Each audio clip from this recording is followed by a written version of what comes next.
Olá, irmãos queridos, bem-vindos mais uma vez ao Partilha Entre Irmãos. Estamos juntos aqui na comunidade Bom Pastor, acolhendo você para mais um mergulho na Palavra de Deus. E estamos aí em clima de quaresma, já começando, já dobramos o cabo em direção à Páscoa, né? Laura, e aí, já... Quarta semana da quaresma. Começaram já os preparativos, nas paróquias o pessoal já está ligadaço. Ainda na sua paróquia ainda não as confissões. Vamos ter as confissões agora na próxima semana. Tem paróquias que já começou, onde as foranias são maiores, né? Mas já preparando as coisas para a Semana Santa, vendo as escalas já para a liturgia. É um tempo legal, né? Todo mundo gosta, é um tempo gostoso para a gente estar esquentando o coração para a celebração da Páscoa do Senhor, que é o centro do ano, né? O centro da vida da gente. Então...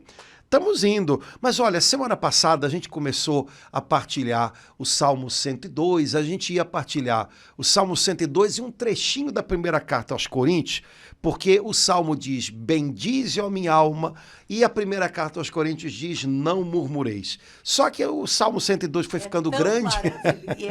É um dos maiores. Ele foi crescendo e não deu tempo nem da gente terminar. Então, a gente combinou de hoje continuar a leitura, né? Mas em cima ainda um pouquinho daquilo que foi a parte do Salmo 102 que a gente ouviu na liturgia do domingo retrasado, né? O Salmo 102 ele é maior, ele é grandão, mas na liturgia normalmente se escolhem alguns pedaços, né? Para que eles sejam como que uma música, né? Durante a celebração da palavra, durante a proclamação da palavra. E no trechinho que nós rezamos nesse domingo, há 15 dias atrás, quase, nós ouvimos a Escritura nos dizer, bendize, ó minha alma, ao Senhor. E aprendemos que a gente tem que convidar a nossa alma a bendizer a Deus, porque ela, por natureza, ela é meio resmungona, reclamona, chata, briguenta. Então a gente tem que convidá-la, bendize, ó minha alma, ao Senhor. Nós vimos no refrão do Salmo que o Senhor é bondoso e compassivo. E a gente precisa aprender a ser do jeito dele. Grande trabalho do Espírito Santo na nossa alma é ir podando, polindo o nosso coração para que ele se torne mais parecido com o coração de Deus. E agora, na continuação do Salmo, né, o salmista afirma umas coisas muito bonitas, né? O Senhor disse que a gente, às vezes, e é verdade, tem dificuldades pela nossa natureza, né, fria, indiferente, a louvar o Senhor. E aqui, nesse Salmo, os 5 primeiros versículos dá uma lista, né, Padre Antônio? Um motivo atrás do outro. Só para a gente pegar um, a gente já entra assim, da vontade até de louvar a Deus.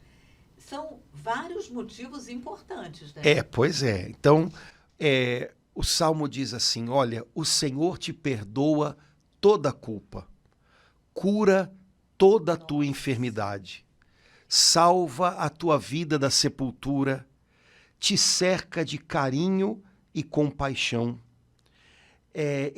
Aí depois, agora esse pedacinho já não tem na liturgia, mas está no Salmo, no versículo 5.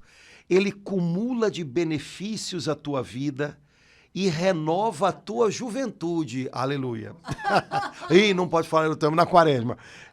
O Senhor faz justiça, dá direito aos oprimidos. Enfim, ele tem uma lista, como você falou, de coisas boas que Deus faz pela gente, né? O salmista havia dito, lembra de todos os seus favores. E aí ele faz uma lista de coisas para a gente lembrar, né? Acho que todos nós lembramos de tantas vezes em que nós fomos ao Senhor com o nosso coração cheio de culpa, cheio de pecado, e o Senhor nos acolheu e nos braços dele ele nos perdoou e nos deu uma nova chance. Então, por cada vez que o Senhor nos perdoou das nossas culpas, bendito seja o Senhor, né? Eu gosto muito de uma música que foi feita por Dom Alberto Navarro, né, para a missa do Sagrado Coração de Jesus, É a música do ofertório, que é baseada sobre a parábola do filho pródigo, né? E tem um pedacinho que ele diz assim: morreu num abraço Morreu o mal que eu fiz. Morreu num abraço o mal que eu fiz. Então, os homens acham que para matar o mal que foi feito, eles às vezes têm que matar o malfeitor, né? Mas Deus mata o mal num abraço. Jesus morreu na cruz por nós, né? Para que agora todos os males sejam mortos num abraço de perdão de Deus. Ele perdoa toda a nossa culpa, não há erro na nossa vida, não há passado que possa impedir Deus de ser bom para conosco e de nos perdoar e de vencer o nosso mal, a nossa maldade com a sua bondade, né? Então, cada vez que a gente, por exemplo, se confessa, já que a gente tá no tempo da quaresma e temos que marcar as nossas confissões. Cada vez que a gente se confessa, ao mesmo tempo que a gente confessa os nossos erros, a gente está confessando a bondade de Deus, porque Ele está ali disposto a nos perdoar. Então, Ele nos perdoa toda a culpa. Eu não conheço ninguém que não tenha esse motivo para louvar a Deus. Senhor, pelas vezes em que eu te busquei e estava soterrado debaixo do meu pecado, e o Senhor arrancou as pedras e me trouxe de volta e me abraçou e me perdoou. Muito obrigado. Acho que é um bom motivo para a gente louvar a Deus, e isso é parte da grandeza do Senhor e dos seus mistérios, né? Também os nossos pecados, quando são perdoados e vencidos pelo amor do Senhor, podem se tornar motivo de louvor. Obviamente, a gente não louva porque pecou, mas a gente pode louvar porque foi perdoado. Então, Deus é tão incrível que até os nossos pecados, quando são cobertos pelo amor dele, se tornam motivo para a gente louvá-lo. Ele não perde nada, né? No seu afã em nos fazer bem, né? No seu jeitinho de pai de nos abençoar, e quando nós estamos dispostos a caminhar com ele, nada se perde. Então, Deus é incrível em nos fazer o bem. Por isso, nós louvamos a ele. Padre Antônio, com isso que o senhor falou, eu fui parar lá no Calvário. É muito tocante, forte, a gente vê as duas posturas tão diametralmente opostas, né? Dois homens criminosos, bandidos, né? Sofrendo, crucificados, mas no momento que um olha, né, para Jesus, o que ele vê, meu Deus, e ele faz aquela oração. Jesus na cruz, ele perdoou aquele, não só perdoou, mas ainda falou para ele algo tão maravilhoso. Depois ele perdoou a todos: Pai, perdoai-os. Mas antes ele perdoou aquele homem, né? E a gente pode, misericórdia, correr esse risco de assumir um dos dois lugares também, né, Padre Antônio? É interessante porque a fala do bom ladrão para o seu companheiro nós merecemos. Pois é. Ele não fez nada para estar aqui. Tem tanta coisa aí nessa fala que parece uma fala tão... Primeiro, ele reconhece, eu mereço isso que eu estou vivendo, né? Eu deveria ter sido condenado, né? E aí ele reconhece a inocência de Jesus, né? A pureza de Jesus, a bondade de Jesus. O outro não reconheceu nem que merecia, né? E nem a bondade de Jesus, porque ele diz, desce da cruz e leva a gente junto. Quer dizer, eu não mereço estar aqui, eu não queria estar aqui, eu não devo estar aqui. E aproveita, faz uma coisa aí, né, muito esquisita, e que te livre, e que livre a gente também. Então, no fundo, o mau ladrão nem reconheceu o seu pecado, nem reconheceu a santidade de Jesus. O bom ladrão reconheceu o seu pecado e reconheceu a pureza e a santidade de Jesus. Tem muita coisa aí nessa história acontecendo ao mesmo tempo, e num momento em que, humanamente, esse homem poderia estar totalmente desesperançado, porque a cruz era a derrota final, né? No momento em que esse homem podia estar tão envolvido pela sua dor que nem sequer reparasse quem estava crucificado do lado dele, mas ele conseguiu. Ele conseguiu tanto reconhecer a sua culpa e que merecia aquele castigo, como a pureza de Jesus, e confiou nessa pureza de Jesus. Me parece que nesse processo, que dura a vida toda da gente, né? De arrependimento, de volta para Deus, de ser perdoado novamente, e novamente, e novamente, essas coisas têm que estar acontecendo aqui dentro, né? A gente reconhecer, eu merecia ser condenado. Eu falhei, eu errei, eu pequei. Mas reconhecer ao mesmo tempo a bondade, a pureza e a santidade de Jesus, né? Ele não merecia aquela cruz, mas ele a abraçou por mim. Ele é perfeito, né? E confiar nele, confiar nessa bondade, confiar nessa pureza, nesse amor, né? Que é maior do que os nossos pecados. Então, tem muita coisa acontecendo no coração desse bom ladrão, que de alguma maneira sinaliza para muita coisa que tem que acontecer aqui dentro da gente, né?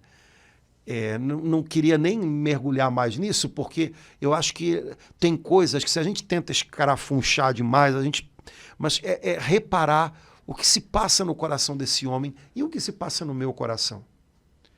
Será que eu reconheço que eu merecia ser condenado? Ou será que eu continuo imaginando que eu não merecia nada disso, eu não merecia, no fim eu sou uma vítima? Mas quando eu imagino que eu sou uma vítima, então Deus é o algoz?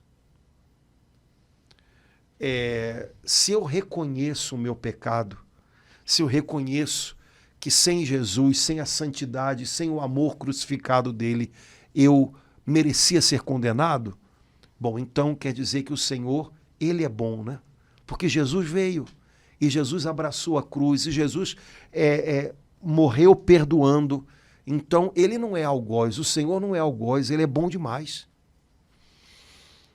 Como é que está o meu coração? Se eu estivesse lá, né, como você diz, né, se eu fosse a quarta cruz daquela tarde de sexta-feira, né, se eu fosse o quarto crucificado, né, eu faria coro a quem? Né? Eu uniria a minha voz a quem? E não podemos dar respostas fáceis demais a esse tipo de pergunta, né? A gente tem que, de fato, vasculhar aqui dentro. Mas, continuando o Salmo 102, ele cura toda a tua enfermidade e salva a tua vida da sepultura. Bom, sabemos todos que um dia estaremos na sepultura, né? Mas a nossa vida não vai ser tragada pela sepultura. Jesus nos deu uma vida que é eterna, eterna. Ele salva a nossa vida da sepultura. E isso é verdade, né? Isso é real. A nossa vida é para sempre, né? Como diz aquela jovem que está também em processo de beatificação, a Chiara Corbello, né? Nós nascemos para não morrer nunca mais. Né? Então, há algo em nós que é para a eternidade. Então, ele salva a minha vida da sepultura. Ele cura tudo aquilo que em mim enferma, tudo aquilo que em mim adoece, tudo aquilo que em mim se gasta com o tempo. Ele tocou com o seu amor e ele transformou tudo isso de tal maneira que até chegando à sepultura nós sabemos, né, que o que ele tem para nós é eterno e que ele nos subtrai do império da morte, né? Ele prometeu, né, eu virei e vos levarei comigo. Então ele vai nos arrancar das garras da morte, né, naquele momento final. Então podemos dizer essas palavras com toda a verdade. Padre Antônio, o 4, eu não sei como está na versão da missa, e te coroa de bondade e de misericórdia. Aí te cerca de carinho e compaixão. De carinho. Me lembrou a última frase do Salmo 22, do Bom Pastor, né? Exato. Ele vai, a misericórdia e a bondade do Senhor vão me seguir, vão me guiar, vão me tomar. E aqui ele retoma, né, no Salmo 102, ele me cerca de carinho e compaixão, é assim que está Que está na liturgia e te coroa de bondade e misericórdia. Te coroa, né, de bondade e misericórdia. Então, aqui tá cerca e coroa, né? As duas coisas. Cerca e coroa, né? No fundo, a coroa e a cerca são os braços dele, né? Bondade e misericórdia, carinho e compaixão. É a presença dele. Né? Sempre é a presença dele, né? Mas eu achei aqui bonitinho, né? Te cerca de carinho e compaixão, né? Deus vai cercando a gente, né? Fico imaginando, de vez em quando a gente vê na internet aqueles vídeos de criancinhas, né, com meses, anos, né, aprendendo a andar, né, e os pais colocam num cercadinho, né? Aquele cercadinho é o cuidado dos pais. Eles querem que os filhos andem, cresçam, mas eles têm que ficar cercadinhos ali de carinho, né, para não acabarem fazendo arte e se machucando, né? Eu acho que é um pouquinho isso que o Salmo está dizendo, né? Nosso Pai do céu nos cerca de carinho e compaixão. É bem verdade que às vezes a gente queria derrubar a cerca, né? Para ir, Deus sabe lá para onde. Mas o carinho e a compaixão dele nos acompanham. Ele vai como um pai amoroso, né? Colocando ali limites para que a gente não se machuque, né? E ele nos coroa de bondade e misericórdia. São duas traduções diferentes, mas querem dizer a mesma coisa, né? Todo o tempo, né, nós estamos cercados pela bondade de Deus. Essa música que a gente canta muito ultimamente, né, que fala da bondade de Deus, né? Eu vivo na bondade de Deus. Quer dizer, a gente vive mergulhado na bondade de Deus. E a gente precisa lembrar disso, né? Porque a vida às vezes é dura e a gente corre o risco de ter a impressão de que a gente vive cercado de problemas, cercado de tristeza, sei lá mais de quê, né? Não, a gente vive cercado pela bondade de Deus. Padre Antônio, eu fico muito tocada com o 5, que aqui na Bíblia Ave Maria tá, ele cumula de benefícios. Então, aí imediatamente eu associo o Salmo 22 do Bom Pastor, né? O meu cálice transborda. Aí João 10, eu vos dou vida e vida em abundância. As medidas de Deus são sempre generosas, as nossas são ali. Mais uma coisa que a gente precisa aprender a ser do jeito dele. As medidas dele são abundantes, né? Sem limite. Deus é generoso, a gente é mesquinho, né? Se a gente pode fazer a metade, a gente faz, né? E Deus sempre faz o dobro, né? Jesus nos chama... Né, se você puder andar... Pois exato, isso que eu ia falar. Jesus nos chama a andar a segunda milha, com o irmão que pediu que a gente andasse uma, né? Porque ele sabe que isso em nós não é natural. Por isso que Jesus insiste em algumas coisas. A gente tem que ouvi-lo para vencer a nossa acomodação natural, né? Falta de generosidade, mesquinhez, tem a ver com acomodação, com preguiça. Essas coisas todas são um combo. E a gente tem o combo inteiro aqui dentro, né? Então a gente precisa aprender a ser como o Senhor, generoso, disposto a fazer o bem, né? Jesus é o retrato perfeito de tudo isso, né? Jesus não media esforço, Jesus não contava, né, bênção. Jesus era, né, generoso. A gente também precisa aprender a ser um pouquinho desse jeito. Então, como de fato você falou, as medidas de Deus são largas, né? Ele diz para a gente que com a mesma medida que a gente mede, a gente vai ser medido. Então era bom a gente começar a esticar um pouquinho essa trena, né? Para ela funcionar melhor com a gente também um dia. Então, que a gente tenha medidas mais largas para suportar os defeitos uns dos outros, as limitações uns dos outros. Isso também é generosidade, né? O Senhor é muito generoso nesse sentido conosco, né? Então, vamos aprender com Ele, né? Vamos aprender com Ele. O versículo 8, Laura, é o versículo para o qual pula, né, a liturgia. A tradução aqui que a gente usou no domingo diz assim: o Senhor é indulgente, é favorável, é paciente, é bondoso e compassivo. Olha que legal. Indulgente quer dizer que ele é perdoador. Indulgência tem a ver com perdão, né? Então, o Senhor é indulgente. Então, ele sabe perdoar. Ele tem um coração pronto para perdoar. Ele é favorável. Legal isso, né? Ele é favorável. Ele não está no time contra, né? Ele está a favor da gente.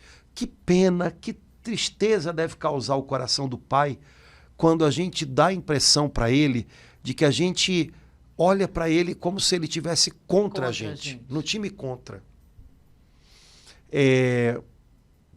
Mesmo no âmbito da teologia, mas a gente não entra nisso agora, mas ao longo da filosofia na modernidade, parece que isso é uma coisa que se repete, né? Se a gente quer afirmar o ser humano, a gente tem que negar a Deus. E o nosso mundo de hoje é um pouquinho assim, né? Pensa dessa maneira, né? Quando, na verdade, é o contrário, né? Para que a gente afirme o homem naquilo que ele tem de mais digno, de melhor, a gente tem que afirmar a Deus, né? Deus é favorável a nós, né? Santo Irineu, que é um santo do início da igreja, ele dizia: a glória de Deus é o homem vivo. Então, aquilo que mais alegra o coração de Deus é ver a sua criatura, né, vivendo dignamente, à altura daquilo que ele sonhou para nós, né? Ele é favorável. Acho que seria muito bom se a gente começasse a colocar isso na nossa cuca, né? Como diz a Escritura em vários outros lugares, agora é o tempo favorável, né? A gente costuma achar que hoje não é o tempo favorável e que, às vezes, Deus não tá... Ele joga no time a favor da gente, viu? Só que ele é tão favorável a gente que quando a gente parece que está subvertendo aquilo que é a nossa dignidade, ele bate na mesa. Não, não é assim, né? Então, Deus é favorável, mas não significa que ele entra na nossa, né? Deus é favorável para que a gente possa viver à altura daquilo que ele sonhou para nós, à altura da dignidade que ele nos deu. Mas ele é favorável. Então, nada de achar hoje que Deus está no time contra. De jeito nenhum, né? Ele é o capitão do time a favor. Ele é paciente. Como eu preciso aprender, meu Deus, a ser paciente com o Senhor, né? Ele é paciente. Ele sabe caminhar com a gente, mesmo quando a gente tem um ritmo muito devagar. E ele não fica demonstrando a insatisfação dele com o nosso ritmo. Porque, Laura, a gente, mesmo quando a gente acha que é paciente, não tem jeito, a gente mostra que não está muito satisfeito, sabe? A gente acha que é paciente porque a gente agora aprendeu a segurar a língua e não falar para o outro: ai, meu Deus do céu, não te aguento mais. Mas a cara da gente, às vezes, mostra tudo. Então, parece que a nossa impaciência, ela é difícil de ser subjugada. E mesmo que a gente já tenha vencido um pontinho ou outro, parece que a nossa impaciência, ela transborda de alguma maneira, ou pelo olhar, ou pelo pezinho batendo. Deus não faz assim com a gente, né? Ele é paciente e não demonstra impaciência. Ele é paciente e sabe que o nosso ritmo nem sempre é muito bom, então ele espera pela gente, ele espera, né? Ele dá mais uma chance, né? Ele é paciente, ele sofre com a nossa lerdeza em viver tanto que ele tem para nós, mas ele não fica nos puxando, sabe? Ele é paciente. Agora, Padre Antônio, um parênteses. Depois que ressuscitou, ele bem que falou lá para os... Vocês são tardos para entender, né? Vocês são lentos. Mas no Antigo Testamento ele já tinha falado, vocês são um povo de cerviz dura, cabeça dura, né? Ele sabe, aliás, ele sabe o tempo inteiro com quem está lidando. Né? A nossa irmã lá da paróquia, a Dulce, diz que Deus não se desilude com a gente porque ele nunca se iludiu. Né? Então ele sabe, né, de que barro somos feitos, né? Ele sabe. E ele é paciente, né? O mistério da paciência de Deus é uma grande coisa e ai de nós se esse mistério não fosse real. Nós vivemos... Hoje é o tempo da paciência de Deus. Hoje. Chegará o dia do juízo de Deus, mas hoje é o tempo da paciência de Deus.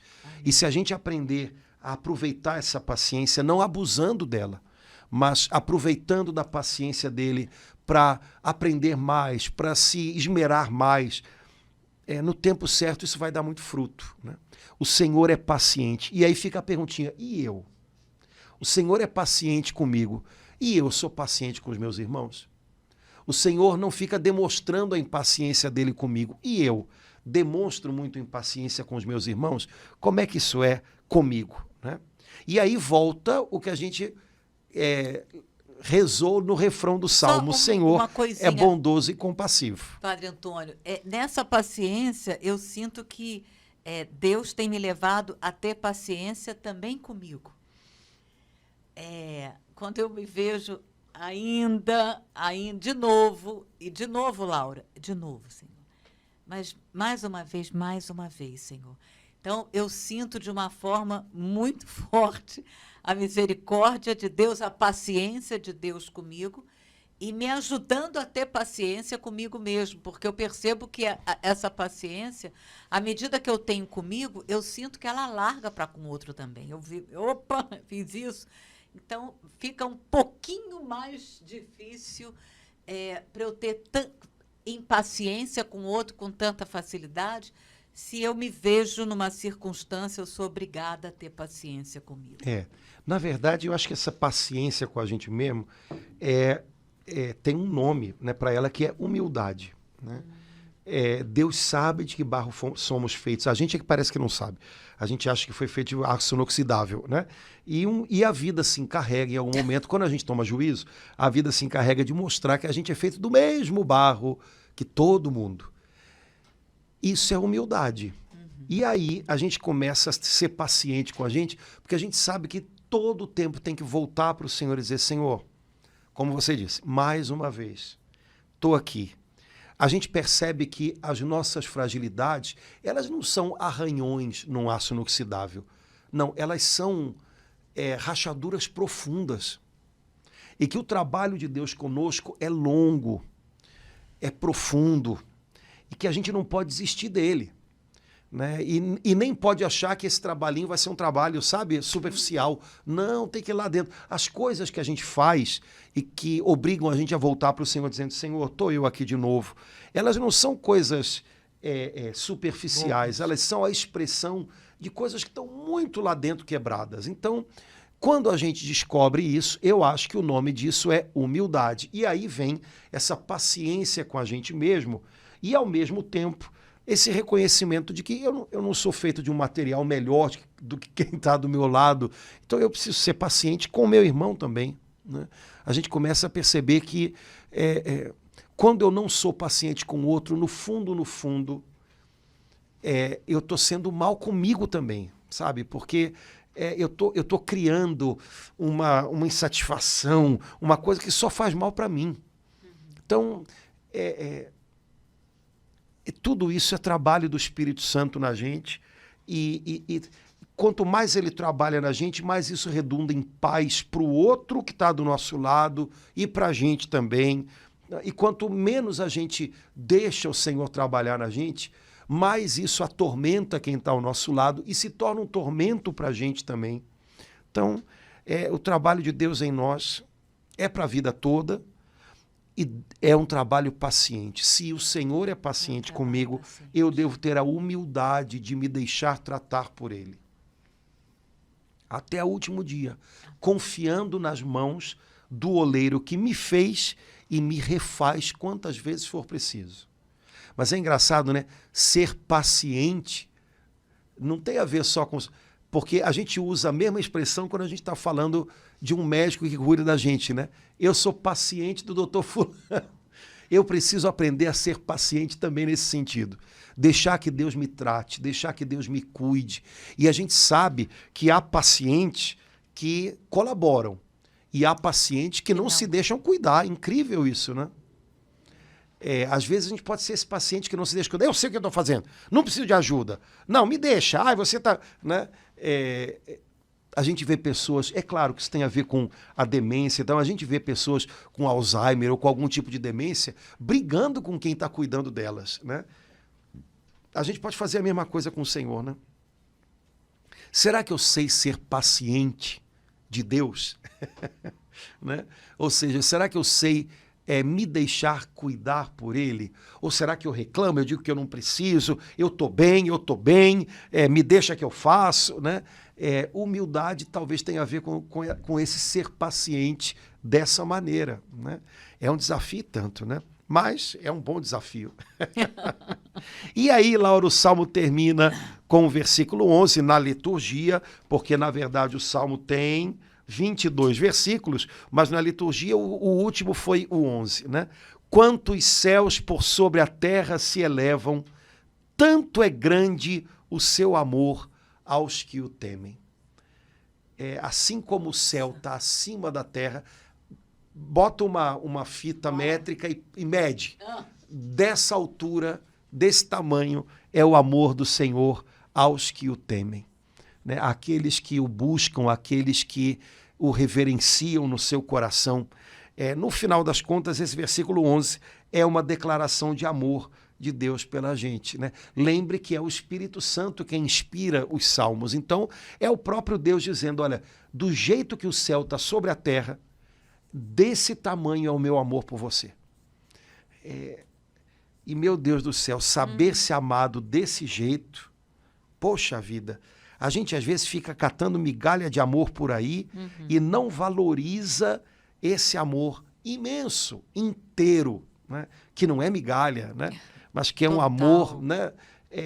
A gente não valoriza ele, parece que ele não é real, parece que não é um amor que agrada o nosso coração. Mas, poxa vida, esse amor se manifesta de tantas maneiras, todo o tempo. Como é que a gente pode não valorizá-lo, né? Então, talvez a gente pudesse tentar valorizar um pouco mais o amor que a gente recebe de Deus. Aprender a ser amado também é um desafio. A gente fica querendo amores que não vêm e a gente não curte aquele que chega, né? Aquele que vem, do jeitinho que ele chega, né? Então, isso pode ser um transtorno para a vida da gente, né? Não sei como é que, né, é a vida de cada um. Eu queria tanto o amor da minha esposa ou do meu marido, ou então eu queria mais amor da parte do meu pai ou da minha mãe. Eles não demonstram o amor do jeito que eu gostaria. Eu não me sinto amado nesse ou naquele lugar. Ok, tudo bem. Eu entendo. Mas olha só, será que eu sou capaz de receber o amor que vem, que chega a mim cada dia? Porque, de repente, essa mesma pessoa que reclama que não está recebendo amor da esposa ou do marido, porque está num momento de complicação no casamento, quando os filhos chegam da escola e querem um abraço, e estão ali, não para receber aquele abraço, não tem tempo. E aí não recebe, não acolhe, desperdiça o amor que está vindo do jeito que está vindo. Que de repente é pelo abraço do filho que chegou da escola e está com saudade, diz que está com saudade, né? E de mil outras maneiras a gente poderia falar, né? Portanto, aprender a ser amado, aprender a deixar-se amar e transferindo isso tudo agora para esse amor imenso que é o amor de Deus, reconhecer o amor de Deus pela gente nas pequenas coisas de cada dia, que são a maneira dele de mostrar, estou aqui, né? Talvez seja uma tarefa também para a gente, né? Algumas pessoas imaginam que o maior desafio de um cristão é amar. Bom, é um grande desafio, mas deixar-se amar também é um grande desafio. Enquanto o senhor falava, Padre Antônio, eu percebi claramente que a carência afetiva não é apenas um problema emocional que pode ser tratado com uma boa terapia, mas ele é também um problema espiritual, né? Na parte espiritual ele abre uma brecha assim bem perigosa se a gente não está atenta, se for realmente, no caso, né, de uma pessoa casada que está, né, ou mesmo de uma pessoa solteira, ou mesmo de um sacerdote, né? Então, assim, quando o senhor falava, eu via assim, o risco, no primeiro momento que a gente percebe que está vivendo um momento de carência afetiva, o cuidado que a gente tem que ter nessa hora de, Senhor, olha, eu estou precisando de uma forma especial, porque se a gente encara assim, eu acho que isso é um problema que pode vir a se tornar bem grave para uma solteira, para um solteiro, para um casado, para um padre. Na verdade, a gente está em constante processo de evangelização. Nós somos... Havia uma musiquinha antigamente, não vou lembrar agora estou com as musiquinhas na cabeça, que dizia, né, a igreja, porque eu acho que isso tem texto de algum papa, não lembro, que a igreja está sempre sendo evangelizada e evangelizando. Assim também cada cristão. Então a gente tem que estar constantemente sendo evangelizado e evangelizando. Ora, evangelho é boa nova. Então eu constantemente tenho que estar aberto a essa boa notícia. Eu sou amado por Deus. Eu tenho valor aos olhos de Deus. Né? Deus se importa comigo. Né? Deus me cerca de carinho. Ele sabe que eu preciso de carinho. E Ele me acarinha de mil maneiras. Né? E Ele coloca pessoas no meu caminho que sejam sinal, instrumento dEle para isso também. Então, evangelizar também os nossos afetos, né? Evangelizar também a nossa afetividade. É uma necessidade da vida toda e parece que às vezes a gente esquece dessas coisas. Todas as dimensões da nossa vida têm que ser evangelizadas, ou seja, têm que ser cheias do evangelho, porque senão a gente não está sendo evangelizado de verdade. Quem disse que é para evangelizar só a cabeça? Né? As ideias, né? É para evangelizar tudo, os afetos também. Eu tenho a convicção pessoal, eu não fiz teologia, que aquela mulher pega em adultério, ela até o dia que ela olhou para Jesus e foi olhada por ele, ela sofria de uma terrível, dolorosa, machucada e ferida carência afetiva. Né? Por isso aquela vida... Né? Não estou justificando o pecado dela, eu estou dizendo como eu, como mulher, a vejo. Né? Mas naquele instante ela se viu olhada de uma outra forma. E aquilo foi curador para ela, aquilo foi transformador para ela. Ela não se viu mais como a coitadinha que tem que pedir. Ela se viu como alguém que é respeitada, que é amada, que é digna. Então, isso foi curador para ela. Eu a vejo assim, Padre Sim. Antônio. Eu não sei, havia um livro antigamente, não sei se esse livro é editado ainda, A Evangelização das Profundezas. A evangelização não de é? uma francesa. E eu acho que é legal a gente pensar a evangelização desse modo, porque senão a gente corre o risco de imaginar que evangelização é um processo pelo qual eu aprendi ou eu descobri algumas verdades. Ponto. Não, é fato. É preciso que eu conheça essas verdades, a verdade do Evangelho. Só que essas verdades do Evangelho são verdades a respeito de Deus, a respeito de mim, a respeito da vida. E essas verdades, para que a evangelização seja real, elas têm que ser acolhidas por mim de tal maneira que a minha vida seja mudada por essas verdades. Oh, mas eu não sabia que era assim. Agora eu descobri o que é. Então, a verdade tem que evangelizar meus afetos, meus gostos, né? Tanta coisa, a gente fala, minha vontade, né? Tudo em mim tem que ser evangelizado. Quando a gente vê evangelização dessa maneira, poxa vida, então várias áreas da minha vida que eu achava que não tinham nada a ver com o evangelho, claro que tem a ver. Tudo em mim tem a ver. O evangelho é boa notícia de Deus para tudo em mim. E é preciso que eu vá trazendo essa boa notícia para cada área da minha vida e cada área da minha vida vá sendo restaurada, transformada por ela. Até a hora de lazer. Tudo, até a hora de lazer, tudo. Porque senão o evangelho vira um compartimento da minha vida. E o evangelho é a verdade de Deus, então ele tem que transfigurar a minha vida toda. Também a maneira como eu recebo afetos, dou afetos, me sinto vazio de afetos e por aí vai. Então, trazer para a gente o evangelho de Jesus como de fato uma boa nova que é para a gente por inteiro. E essa boa nova, essa verdade que é descoberta, ela é capaz de colocar em ordem tudo que na vida da gente estava fora de ordem, porque estava enganado, né? Porque não estava sendo regido pela verdade. Isso é ser evangelizado. Né? Qualquer coisa menos do que isso ou é um pedacinho do processo de evangelização ou é uma falsa evangelização.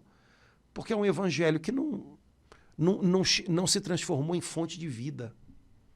E de um evangelho que não se transforma em fonte de vida, ninguém tem interesse hoje em dia. Ninguém.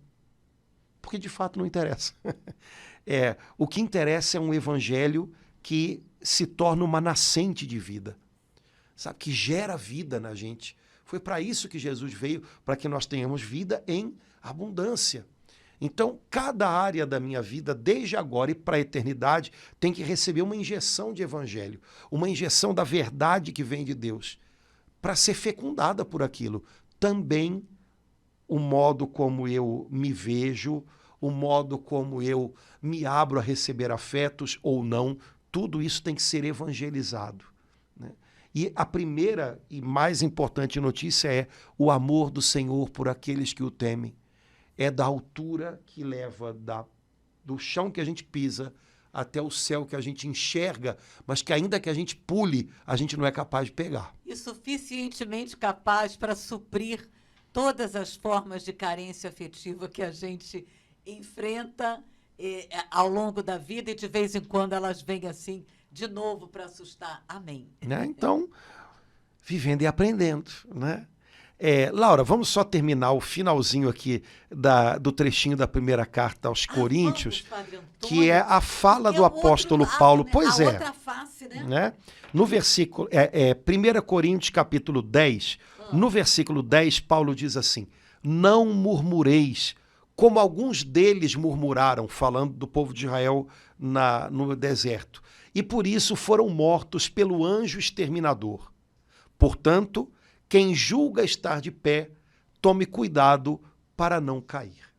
Então, primeira coisa, São Paulo diz, não murmureis, ou seja, não repitam histórias que vocês conhecem da Escritura.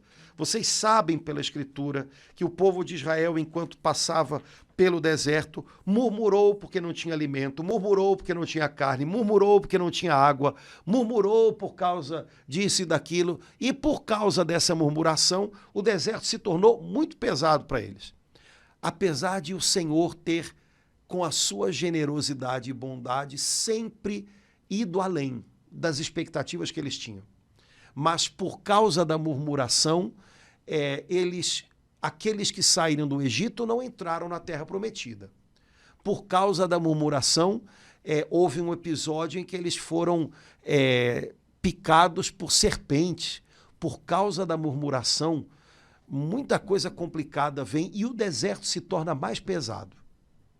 Apesar de Deus ter sido tão bom e ser tão bom com a gente, apesar de Deus sempre suprir muito além daquilo que a gente imaginava, a nossa murmuração torna o deserto mais pesado. E eu acho que todos nós temos experiência disso. Eu acho que assim, especialmente, Padre Antônio, porque a murmuração, você não murmura sozinho. Pode até ter. Normalmente, o que acontece é que você murmura com outro ou com outros. E contagia mais do que gripe, né? Sim.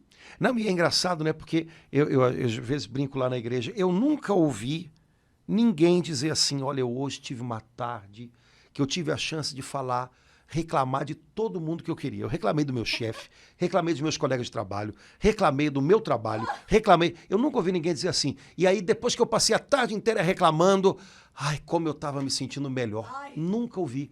Porque a gente reclama e parece que... Mas quando termina a conversa, você não está melhor. Já ouvi muita gente dizer, eu estava muito mal, comecei a louvar a Deus e olha, de repente, isso eu já ouvi. Agora, nunca ouvi ninguém dar esse testemunho, né? Eu tive a chance de 1h30 reclamar sem parar e quando eu acabei, eu era uma outra pessoa, uma pessoa nova. Nunca ouvi isso.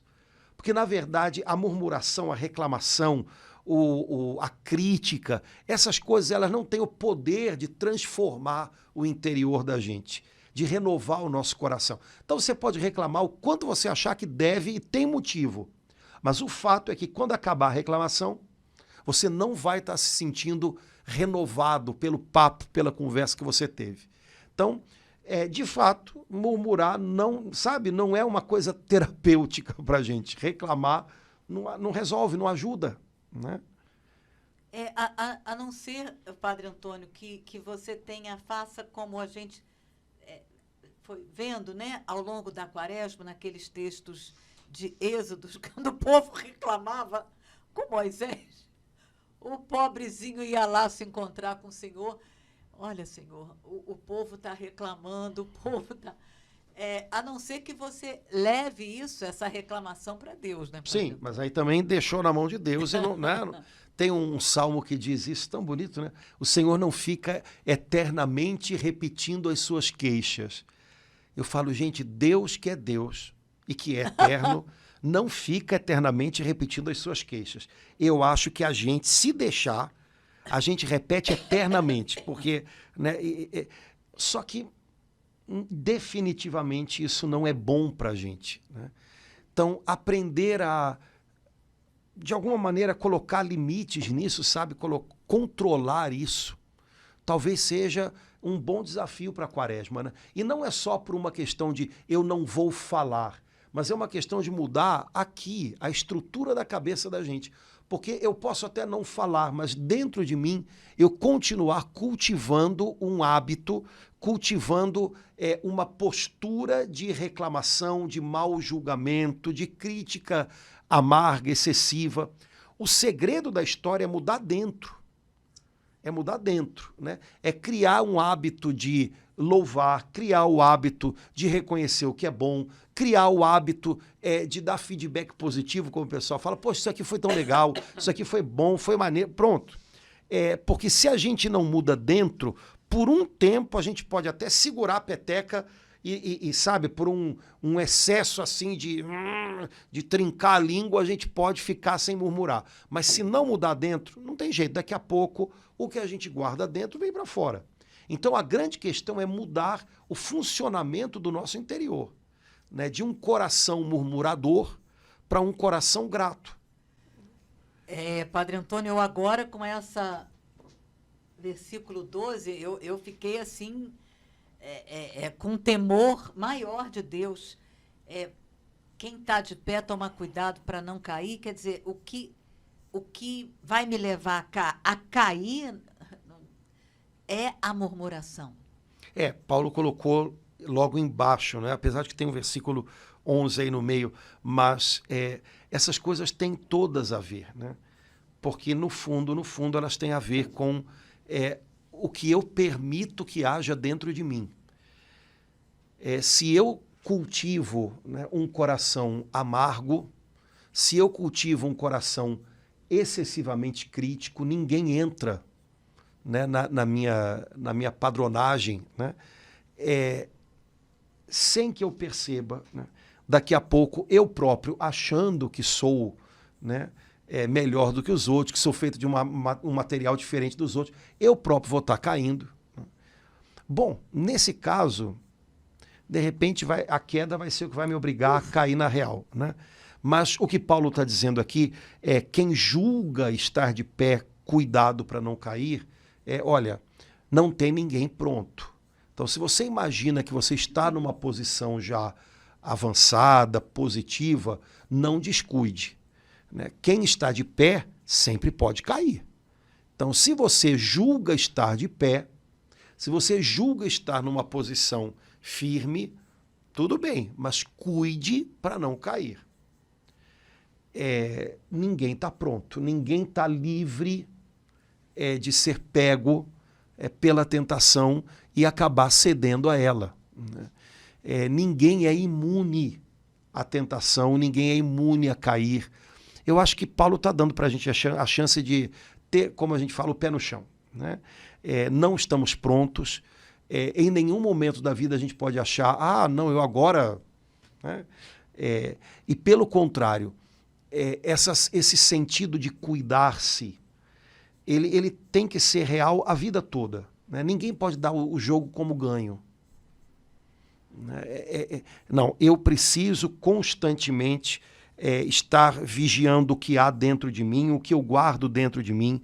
Eu preciso constantemente perceber se eu não estou dando brechas para esse pecado ou aquele outro, porque quem está de pé pode sempre cair. Então, vigilância. Eu acho que esse último versículo é um chamado à vigilância, que no fundo é um tema constante durante a Quaresma, né? Sempre durante a Quaresma a gente tem chamados a estar atento, a nós próprios, ao nosso comportamento, àquilo que alimentamos dentro de nós. Me parece que um cristão que abandona esse estado de vigilância é um cristão que está assim, né, com alerta de perigo.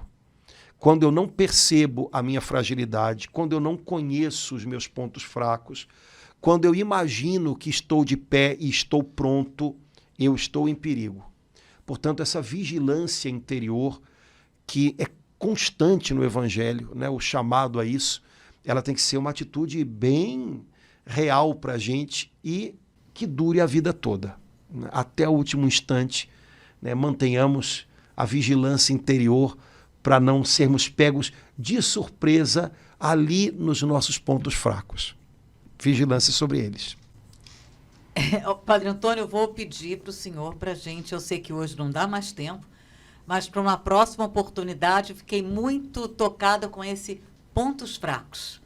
Que eu acho que a gente é pouco, não sei dizer orientada, mas assim, acho que a gente está na quaresma, a igreja pede para a gente olhar, às vezes, mas que ponto fraco? Eu não vejo ponto fraco. Talvez seja esse. Então, para a próxima, Laura, a gente conversa um pouquinho sobre isso, tá bom? Beleza. Irmãos, obrigado pela companhia, Deus abençoe muito. Continuemos aí firmes na nossa quaresma, aos pouquinhos, chegando já na celebração da Páscoa. E acho que o convite maior para esse tempo é uma boa confissão, né? Vamos nos reconciliar com Deus. Num abraço morre todo o mal. Num abraço morre o mal que eu fiz, né? Ô glória. E o Pai está de braços abertos esperando pela gente. Então, fica aí o convite, faça uma boa confissão nessa quaresma, tá bom? Um abração, gente. Até logo. Deus abençoe. Tchau, tchau. Tchau, irmão.